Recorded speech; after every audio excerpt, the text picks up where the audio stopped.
तो good morning guys, मेरा नाम है रुबेर और आप इस टाइम देख रहे हैं मेरे ट्रैवल शो चल रहे हुए, जिसमें मैं टूरिस्ट डेस्टिनेशंस की आइटनरी को सिनेमैटिक और 4K रेजोल्यूशन में दिखाता हूं। अगर आपने इन जगहों को ट्रैवल नहीं किया है तो आप मेरी वीडियोस को देखकर अपनी कंप्लीट ट्रैवल आइटनरी को बना सकते हैं। आज हम यहां से खीरगंगा से तोश के लिए रवाना होंगे।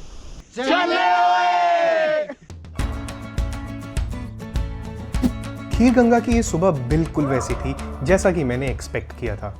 जैसा कि आपने पिछले एपिसोड में देखा, हमने पिछले दिन की चढ़ाई की सारी थकान गर्म पानी के कुंड में नहाकर निकाली और इस चमकती हुई सुबह में हम तैयार हो गए फिर से उन पलों को जीने के लिए जो कल रात हमने मिस कर दिए थे। खीरगंगा के पास वाला ट्रैकिंग रूट पूरा डेंस फॉरेस्ट से भरा हुआ है और सुबह सुबह के टाइम में इन घने जंगलों के बीच से आती हुई सूरज की किरणें हमारे रास्ते को और भी सुंदर बना रही थी।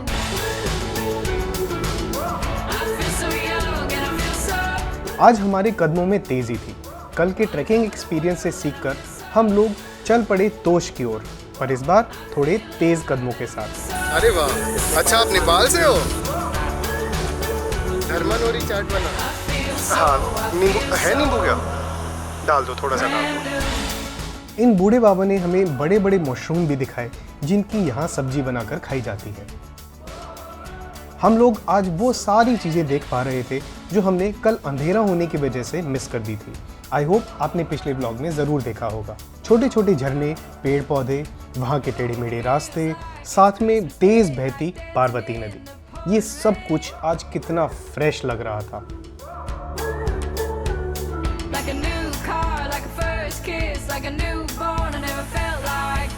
मेरा जूता फट गया।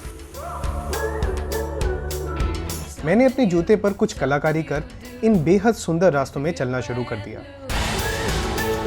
आज ये लैंडस्लाइड्स भी गजब की लग रही थी और अपने ऊपर गर्व भी हो रहा था कि कल हमने इतनी मुश्किल में इन रास्तों को पार कर लिया।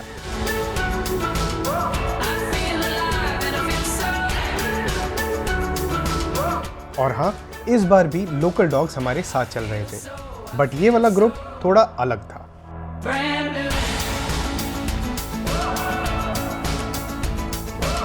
सुची के पैरों में शू बाइट होने की वजह से आज हम थोड़ा आराम से चल रहे थे, बट फिर भी हमारी स्पीड काफ़ी अच्छी थी। 2 घंटे के बाद हम लोग पहुंचे रुद्रनाग के आइकॉनिक वाटरफॉल्स पर। इस बार हमने तसल्ली से जी भरकर इन वाटरफॉल्स को देखा और फोटोग्राफी भी की। दिन के बढ़ते हुए टेम्परेचर में इन वाटरफॉल्स की ठंडी ठंडी फुहार हमें बहुत सुकून दे रही थी।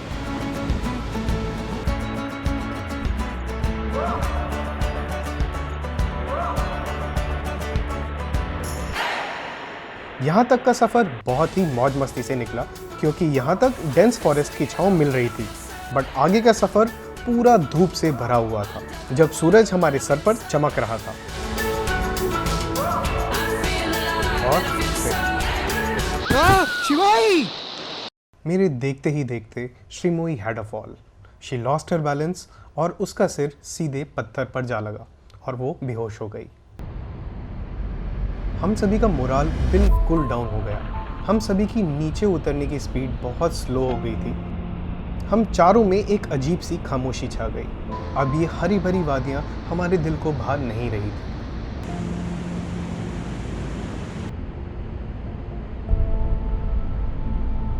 मेरा भी दिल कुछ भी रिकॉर्ड करने का नहीं कर रहा था।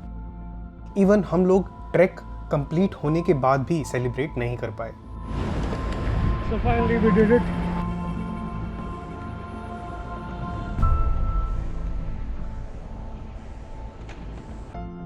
ऊपर से तोश जाने के लिए मिला हमें एक ऐसा टैक्सी ड्राइवर जो कि बहुत ही केयरलेसली ड्राइव कर रहा था। आराम से भैया, सामने से गाड़ी आ रही है। कोई दिक्कत नहीं यार भाई। हम सभी के चेहरे की मुस्कुराहट बिल्कुल गायब हो चुकी थी। लगभग आधे घंटे की ड्राइव के बाद हम लोग पहुंचे तोश में, जहां की सुंदर वैली व्यूज़ को हम लोग अभी भी अप्रिशिएट नहीं कर पा रहे थे। हम सभी ने थोड़ी हिम्मत की और डिसाइड किया कि ट्रिप को कंप्लीट करेंगे ज़रूर। अभी हम पहुंच चुके हैं तोश की हाइक को स्टार्ट करने वाले पॉइंट पे। यहाँ से ऑलमोस्ट तोश शुरू हो जाता है और हमें उतरने में लगभग 7 साढ़े 7 घंटे के करीब का टाइम लगा। शिमुई रास्ते में गिर गई, उसके सर के ऊपर डायरेक्टली चोट लगी और उसके इतना मोटा सा यहाँ पर अंडा निकल आया है। बट थैंकफुली कोई हड्डी वगैरह नहीं टूटी, क्योंकि जिस तरीके से मैं उसको देख रहा था, she had a pretty bad fall. अभी हमें लगभग हाफ एन आवर के करीब की हाइक करनी है अपने होटल की तरफ, तो चलिए स्टार्ट करते हैं तोश की चढ़ाई।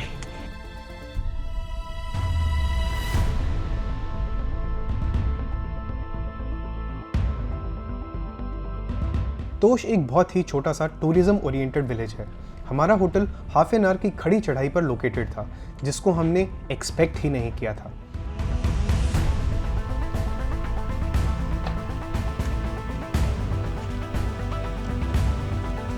मेरे जूते बिल्कुल फट चुके हैं, so I bought a new pair of sandals.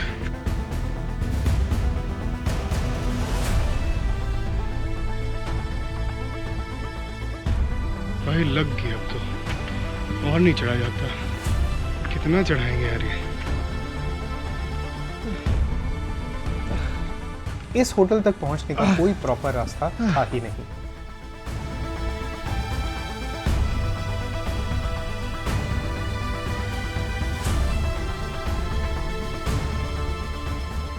पर होटल पहुंचने के बाद यहाँ तक की चढ़ाई वर्थ लगी। यहाँ से शाम को सुनहरे रंग में ढलती वैली का ये व्यू काफी सुंदर था। So we have finally reached summit पे आ गए। समिट पे हैं। रूम दिखा देता हूँ, हिम्मत नहीं है बोलने की।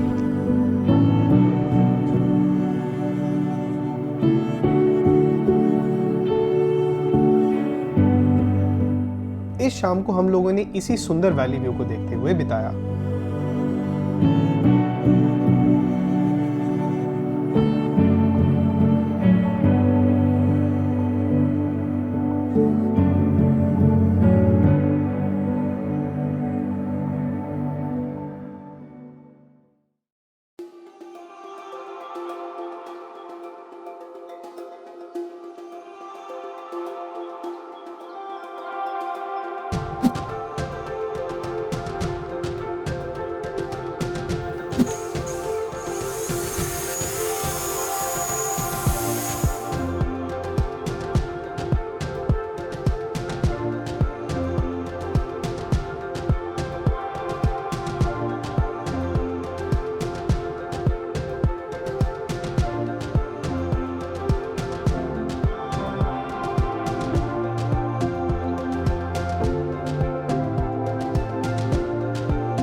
So good morning.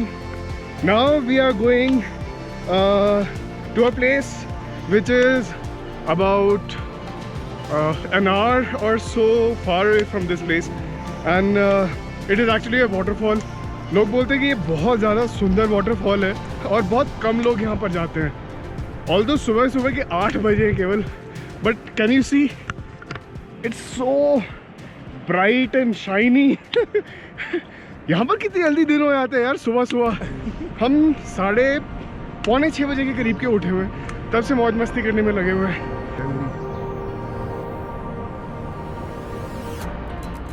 इस ट्रेल की वेजिटेशन खीर गंगा से बिल्कुल डिफरेंट है। यहाँ आपको छोटे छोटे श्रब से लेकर बड़े बड़े पेड़ मिल जाएंगे, जिसमें सेब और अखरोट के पेड़ और भांग के पौधे प्रमुख हैं। इवन छोटी छोटी झोपड़ियों के बाहर भी आपको भांग के इतने पौधे नजर आएंगे जैसे किसी ने वाकई में इनकी खेती की हुई हो। ये ट्रैक बहुत ही आसान सा ट्रैक है, जिसमें कोई खास चढ़ाई नहीं है। तो अगर आप खीर गंगा ट्रैक नहीं चढ़ सकते तो इस ट्रैक को आप आराम से कर लेंगे। लगभग आधे घंटे की हाइक के बाद में हम वाटरफॉल पे पहुंच चुके हैं और बहुत सुंदर लग रहा है यार। सडनली टेम्परेचर ड्रॉप कर गया है, सनशाइन बहुत कम है और एकदम सेक्लूडेड सा इलाका है। यहाँ पर ज़्यादा लोग नहीं हैं। हालांकि कैंप साइट्स वगैरह बनी हुई हैं पर यहाँ पर ज़्यादा लोग हमें दिख नहीं रहे हैं।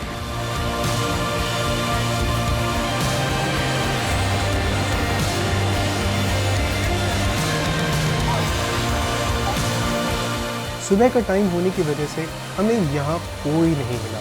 पूरा इलाका बस नेचुरल ब्यूटी से भरा हुआ था और ऊपर से निकलती हुई सुबह की सौंधी धूप, जस्ट वाओ। इस वाटरफॉल के साथ में काफ़ी सारी कैंपिंग साइट्स बनी हुई हैं जहाँ आप आराम से ओवरनाइट स्टे भी कर सकते हैं। अगर आप नेचर लवर हैं तो आई गेस तोश में स्टे करने की जगह यहाँ स्टे किया जाना ज़्यादा बेटर रहेगा।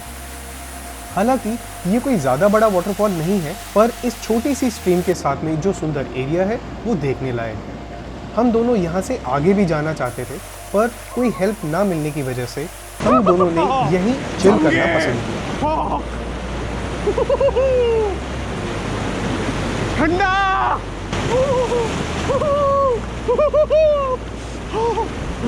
जम गए भाई।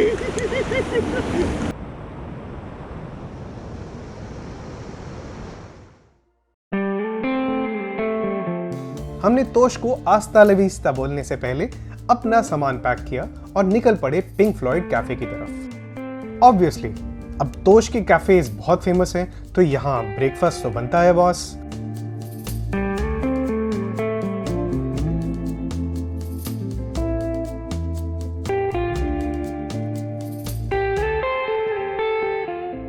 तोश एक ऐसी जगह है जहाँ पर आपको बहुत सारे कैफ़ेज़ और रेस्टोरेंट्स मिल जाएंगे, बट हमने चूज़ किया पिंक फ्लॉयड कैफ़े को। इसके रिव्यूज़ हमें बहुत अच्छे लगे और ये हमारे होटल के बहुत पास भी था। हमें यहाँ पर आके मालूम पड़ा कि यहाँ पर कैफ़े नहीं, कैफ़े के साथ में बहुत बड़ा हॉस्टल भी है। इनके मेन्यू में आपको इटालियन, कॉन्टिनेंटल, इजरायली, ऑलमोस्ट जो भी आप ब्रेकफास्ट, लंच या डिनर में खाना चाहें, एवरीथिंग इज़ अवेलेबल। एक और चीज़, फ्रॉम दिस प्लेस आपको यहाँ से सामने का व्यू बहुत ही ज़्यादा सुंदर मिलता है और बैठने की भी देखिए इतनी कंफर्टेबल सी जगह है, आराम से आप बैठ सकते हैं चिलैक्स करते हुए। खाना बहुत ही अच्छा है, एकदम डिफरेंट है और मस्ट ट्राई। तो आपको मेरी ये सिनेमैटिक जर्नी कैसी लगी मुझे कमेंट सेक्शन में ज़रूर बताएं और हाँ, बेल नोटिफिकेशन के साथ में सब्सक्राइब करना ना भूलें। मिलते हैं एक नए शहर में एक नए सफ़र के साथ। चले ओए।